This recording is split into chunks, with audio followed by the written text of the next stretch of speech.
You're listening to the Reinvest Podcast, where each Tuesday we show business owners and entrepreneurs how to reclaim, reconnect, and refocus their life by bringing you the top real estate professionals in the industry. We'll help you diversify into real estate by equipping you with the tools and tactics to build generational wealth. Your hosts, Garrett Gatton and Seth Ciminillo.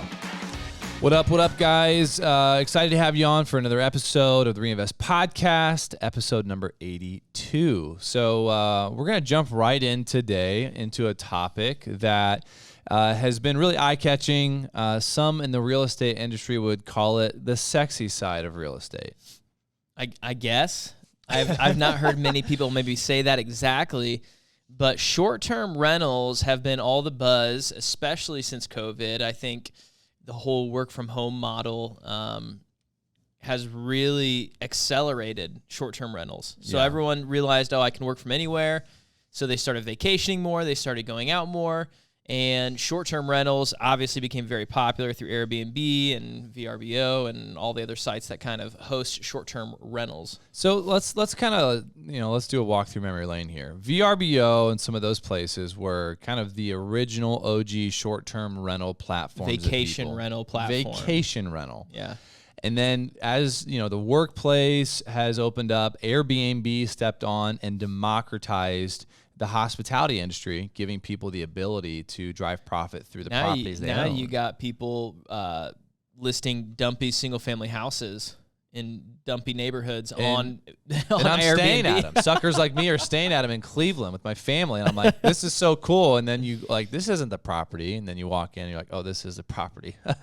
I guess location is still important. So, but hopefully to unveil some of this and talk about how to maximize a short-term rental and to do it right, And how to be competitive. There's so many. Is head of marketing and sales for STR Cribs, Mark Lumpkin. Mark, what's going on, man? How you doing?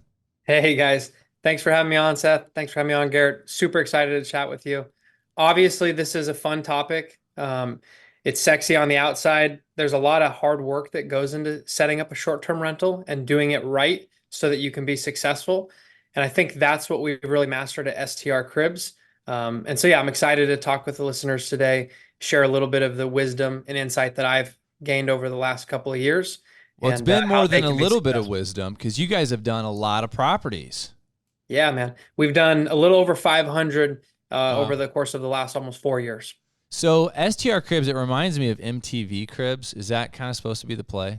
Absolutely, man. And then we've got we always joke around, it's called Pimp My Crib. So if you already have a property and it's not doing well, we'll help you kind of pimp it out. And so, we're definitely playing on that. Dude, you should do a TV show about that. You guys go in there, like the Chip and Joanna Gaines, like, hey, we're going to flip this house in 3 days. You guys go to crib. You guys go to Disneyland and we'll flip this house.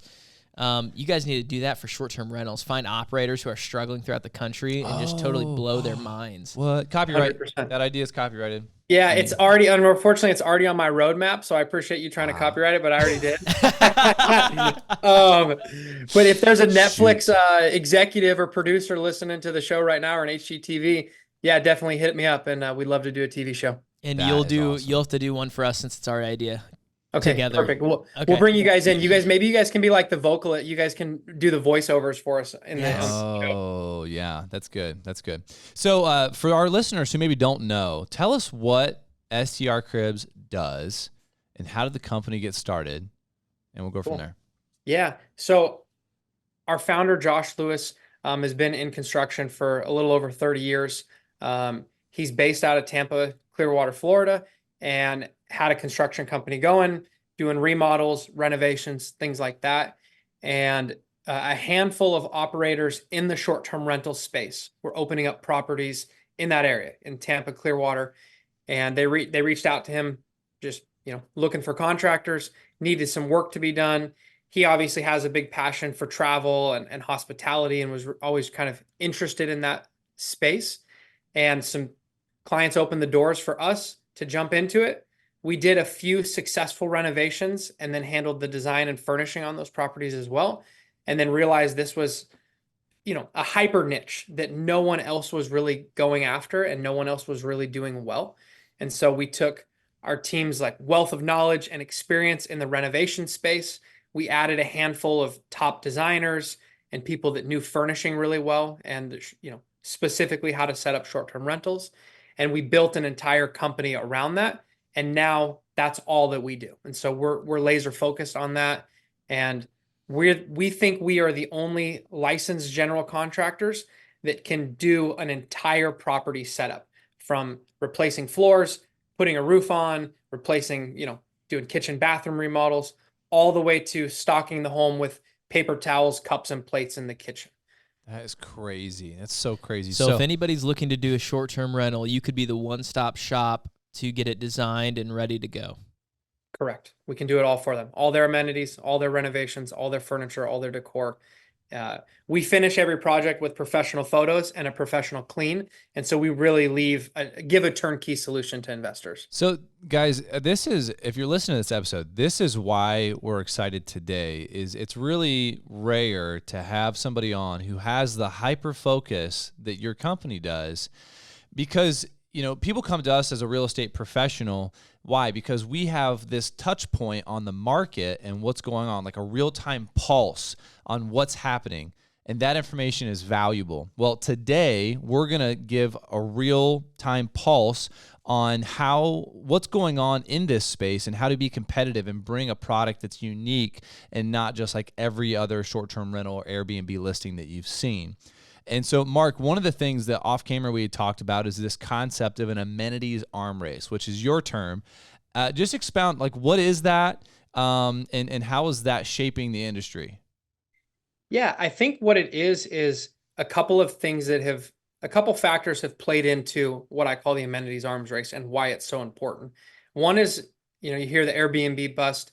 There is a bit of an oversaturation, right?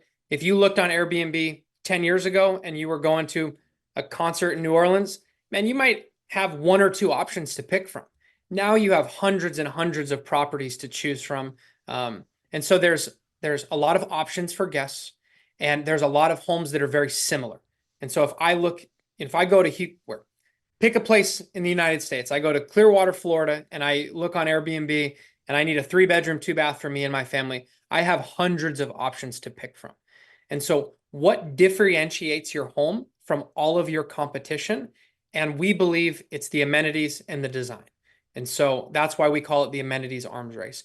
What can you place inside of your home that can help you stand out from the competition? It's very market specific. And so when I think of like a market like Gatlinburg, Tennessee, if you don't have a hot tub, you're going to get crushed, right? Every property up there has got a hot tub. So that used to be an extra amenity that separated you from the competition. It's just not anymore. Now everyone has a hot tub in Gatlinburg. Yeah. And so what's the next thing? Well, maybe it's a pool, or maybe it's a pickleball court, or maybe it's, a game room for kids. There's a lot of different amenities. I'm not saying every home needs every amenity, but I'm saying there are certain amenities in certain markets that drive ROI. And that's what we believe we do a great job of helping people identify that to stand out with your property. So let's just take this backdrop you got behind you. Is this a real property that you guys designed? For sure, man. It's in Scottsdale. We did everything here. And so like when you think about, obviously there's a background, I'm not in the home, but like the pool table, this is a second dining room. There's a lot of older houses that have 2 dining rooms. People don't necessarily need 2 dining rooms, so you could turn one into an amenities room. We really like using local muralists to do unique artwork that's custom and really makes your home stand out. Yeah. We do custom neon signs. We've got really great furniture that's high quality. And so, yeah, this is a home we did. And this property is what we call a banger. This home does over 200 grand a year in revenue and is absolutely crushing it. Wow. So what are the biggest drivers in how a short-term rental performs on a marketplace? You had stated that you've personally, or your company's helped stage and set up over 1,000 short-term rentals. Anywhere you travel, you've been to 30 different countries, 40 states. You've obviously traveled a lot yourself. What are the biggest drivers in the performance now that things are quote unquote saturated? There's been that consolidation, the competition level's higher. Yeah, I think that depending on who you ask, they're going to give you different answers. Like if you asked a property manager that question, they're going to say great property management really makes your property stand out. You're asking me, the renovations and furnishing guy, so obviously I'm going to say those things help you stand out. But really, I think it's a little bit of a combination of everything, right? You're in the hospitality space, and so you need to make sure that what you're doing is what your guests are looking for. And so when you look at the market, you need to find out who's traveling to the area. Why are they traveling? How long are they staying? Who are they coming with? If I'm traveling to Clearwater, I might be coming with my family, or Orlando, I'm coming with my family to go to Disney World. And if I'm traveling to Vegas, it's probably because I'm going to a conference or an event or just a weekend with the guys, right? And so each market has different, there's a different reason that guests are coming to each market. You've got to identify that and then build a plan around your property that is suited to that guest and why they're traveling to your market. And So by really the time that a client comes to you, have they already identified who they're reaching, or do you help coach them in that? we definitely do. We help them come up with a strategic plan for what their market is, what their guests are, what they need to do with that home, and how they can differentiate themselves. So yeah, you want to be strategic, and we can help you do that. But I'd also recommend having some strategy behind where you pick a property too, and what market you go into, the size of the home. Don't just buy a house because you think it's a good buy and end up with, something that's stuck in the middle because you didn't have a property that's unique. So what do you guys counsel people? I'm sure a lot of what you do is probably in the vacation space, really popular, like Scottsdale. I mean, a lot of people are moving to Scottsdale. Florida, obviously, people are going there for vacation all the time. What about do you have any clients that do Airbnbs for like young professionals? Like hospitals are a big one where nurses are moving in. I mean, what kind of amenities are, because I would say around our area, that's the biggest driver. People aren't vacationing in Northwest Ohio. You know what I mean? People aren't coming to Ohio or Lima specifically for vacation, but we do have a lot of traffic coming in for factories, hospitals. We have a Honda plant nearby. We have the refinery nearby. And so we have young professionals and nurses who come, and that, I would say, I mean, that's probably the most of our Airbnb type stuff is for those people. So what do you counsel for amenities for something like that? Yeah, so that's what I would call like a midterm rental, right? If someone's coming to stay for 30, 60, 90, 6 months for work or for an extended period of stay, I actually think about those a little bit differently than short-term rentals, right? If you lived, think about the house behind me. You probably wouldn't do something like that to a house that you're going to live in for 2 years, right? Like at a certain point, you'd be like, all right, I'm tired of staring at this mural. The neon sign's getting old. And so I actually think about those midterm rentals quite a bit differently than I think about short-term rentals. As far as those are concerned, I would really recommend focusing on the property being comfortable, on it being clean, and on it being not one way or the other. You don't want it to be such a bright design that it turns off certain people. And you also don't want it to be so dull that someone doesn't feel like they're going to be comfortable in the stay. And so like I would kind of keep yourself in the middle, make sure that you really focus on comfort, nice beds, someone being able to cook a meal and having all the essentials that they need in the kitchen. Those to me are more important things on a midterm rental than having like a, blow your face off design, jump out of the screen kind of deal that we do on short-term rentals. Yeah. This is just more of a curiosity question, but I think of this Scottsdale, the mural. It's, if I'm coming into Scottsdale, I want to get a flair and the feel of the place that I'm coming to. There's some anticipation and expectation from a travel perspective. And it's going to happen in, the city that you're going into, but then also you've brought it down to a granular level that, and when you're in the property, you're going to get a feel of what is Scottsdale. So like, do you see a correlation then in a lot of the reviews and the feedback that you get that has led you guys to rely on local muralists? Is that kind of a standard then that other people should think about as well? Oh, 100%. Yeah, I would definitely tailor your home to the market that you're in. We were looking at a property in Lead, South Dakota, which is right next to all those national parks. And they doubled down on that, right? No one else is doing that, but they went ahead and doubled down on the national park theme and feel, and knowing that most of the guests that are coming are going to be hiking and fishing and spending time in those parks. And so we built a custom solution on their house to really attract and make those guests feel comfortable. And so, yes, I would take it down to a super granular level, maybe even neighborhoods and local attractions. If you got a property that's 3 blocks away from the Dallas Mavericks stadium and you want to make it a short-term rental, well, maybe you should consider that there's 40 home games for the Mavericks in a year and what that calendar looks like.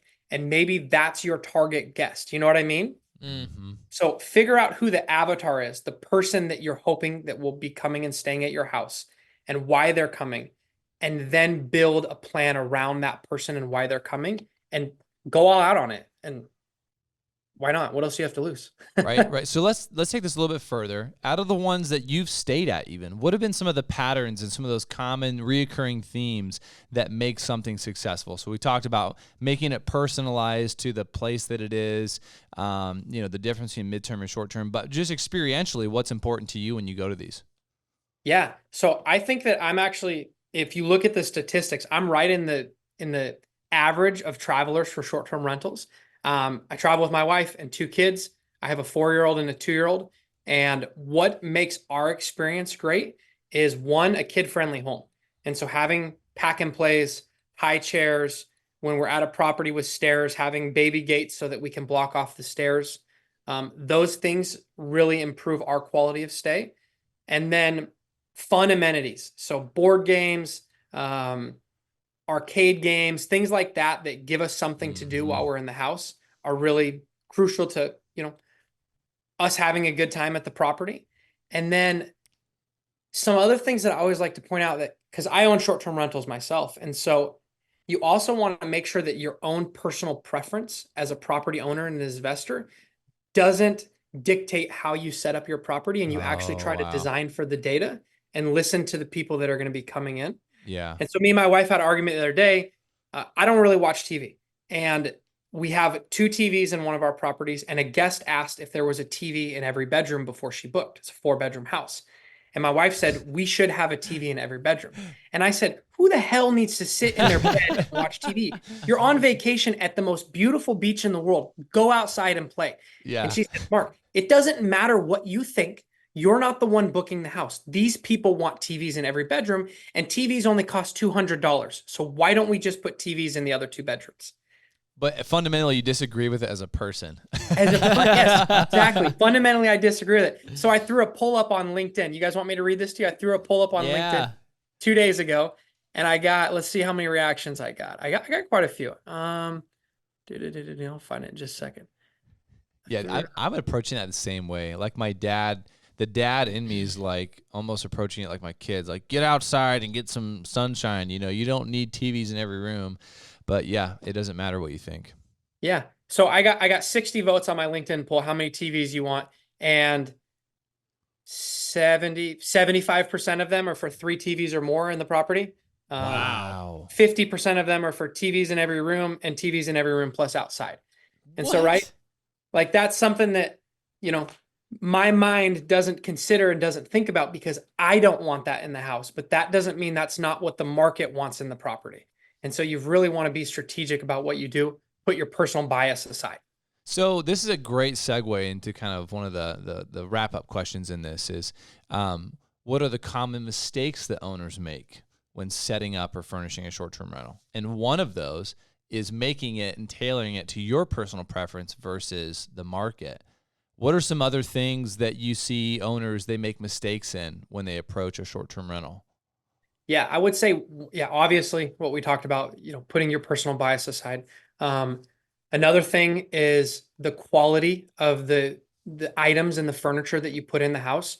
I see a lot of investors go really cheap on the quality. Like IKEA cheap or cheaper? Yes, like Big Lots cheap? Like IKEA, Walmart, majority of the stuff from Wayfair. It photographs okay. It lasts for a couple months, but you start to have things break. And the last thing you want to do is interrupt one guest stay with a broken chair and then have to have the handyman come out, replace it, interrupt the next guest stay, because you wanted to spend $300 on a chair instead of spending $500 on a chair. But there's right? this notion, though, that like someone's going to come in and abuse the property, not even like from a vandalistic way, but just the high volume foot traffic of short-term rentals. So that seems counterintuitive, though, to go up and like buy the nice stuff.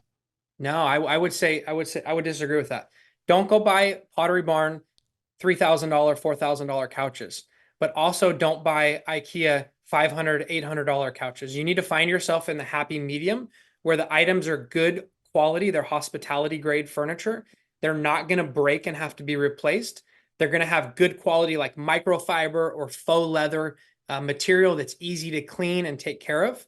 I think there's like a happy medium. And I think the problem is most people go too far on the cheap side because they have this perception that, oh, the guests are going to trash it. Oh, they're going to be coming and going. They're going to have their kids playing on my couch and make stains on it and stuff. And so they tilt too far one way. And then it decreases the quality and the comfort of their property. Does that make sense? And then so here's a great thing that's happening in furniture. You can get a lot of couches that have washable covers now. Like this, the actual, unzip it, throw them in the wash. I mean, I feel like that has to be a great feature. Before, whatever fabric was on the exterior of that's what you got. And then my kids will come along and, do what they do. So yeah, and every once in a while, if it makes sense, we'll do outside quality furniture, in a game room or something or a garage room because it's going to be able to withstand that wear and tear better. Obviously, you don't want to do that in your living room, but there's strategic places where you can, use that outside furniture inside. Okay, so they skimp on the actual material cost and quality.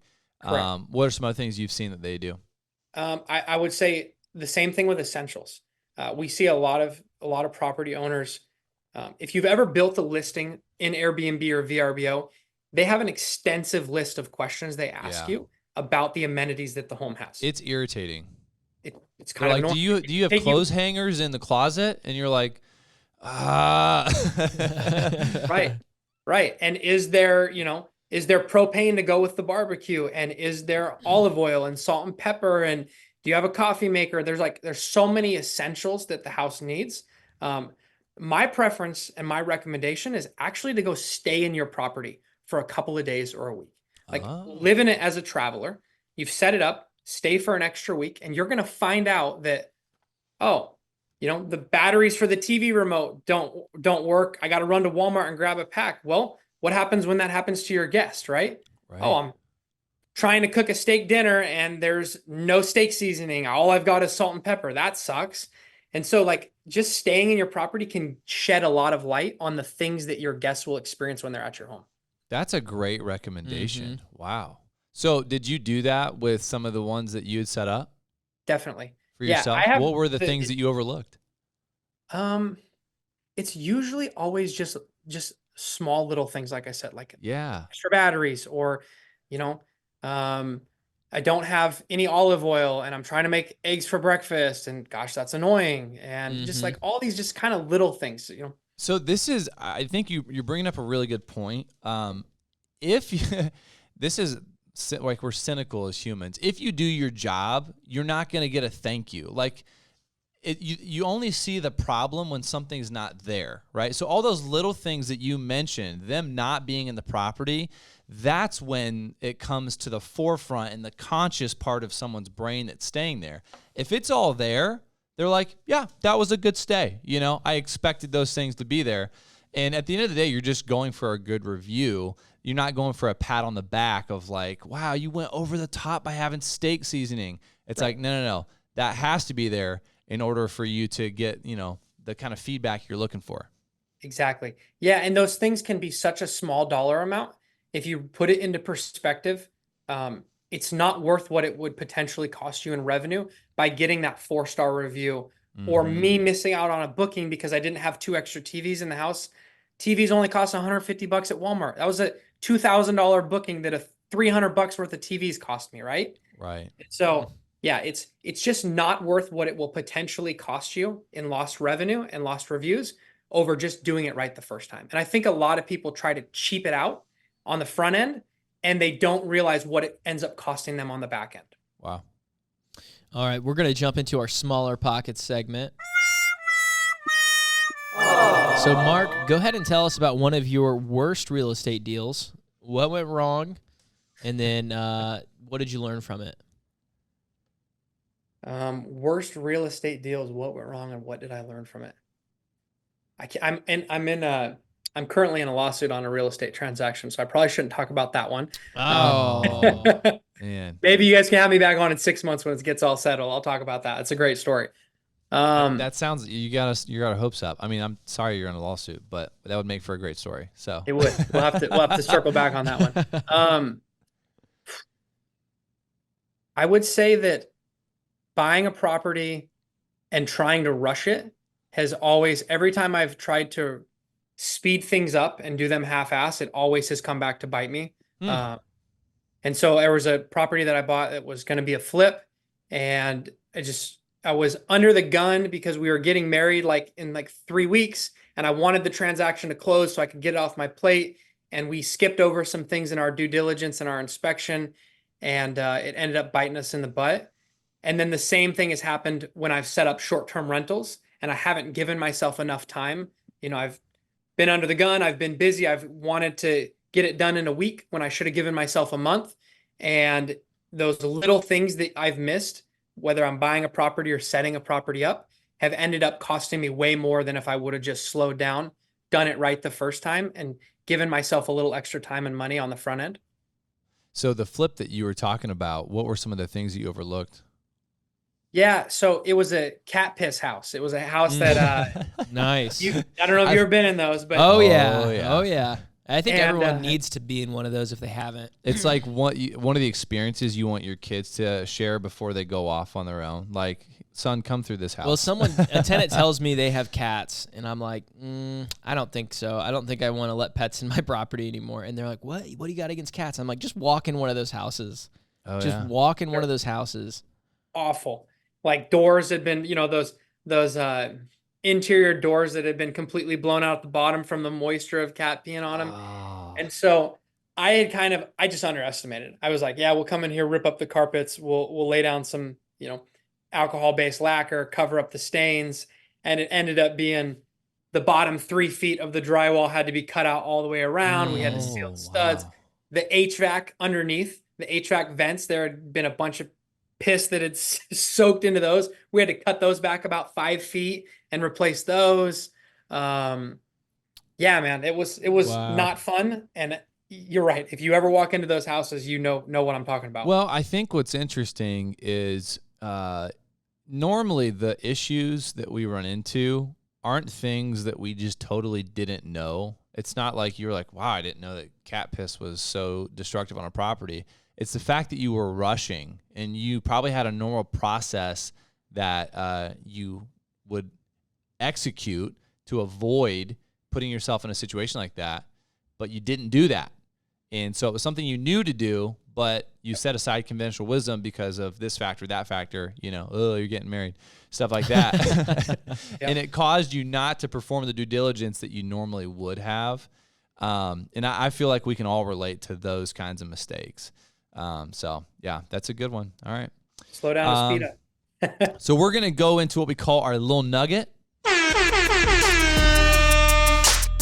So Mark, this is a part of our show where you give our listeners a practical takeaway, piece of advice, and let's try to do something maybe that we haven't covered yet that they can implement to their real estate investing businesses. Can I tailor it around a couple tips to have a better short-term rental? Yeah. Cool. Obviously, because that's what I'm an expert in. I would say that focusing on a couple things in the home that a lot of people don't think about and making sure you have those amenities are really going to improve guest experience and stay. And so one of them is full-length mirrors. A lot of people don't think about this, but 95% of women want a full-length mirror in a property, preferably in most of the bedrooms. And probably at least 50 or 60% of us guys want to be able to make sure that we look good from head to toe before we leave. Full-length mirror costs a couple $100. It's an amenity that is oftentimes forgotten about in short-term rentals and makes a big difference. It also reflects really well in pictures and pushes light back into photos and makes a room feel and look bigger. So put those full-length mirrors in your property. Number two, make sure your home's kid-friendly. So have that spend a couple $100 on some games, a pack and play, a high chair. It's going to really change your overall bookings. Yeah. And then last would be really to double down on the character of your home. If you have a farmhouse out in the middle of Tennessee, man, go all in on that. If you've got a beach house on the beach and you're close to the water, go all in on that. Really make your property stand out in the market by doubling down on what that market is and what those guests are coming to find.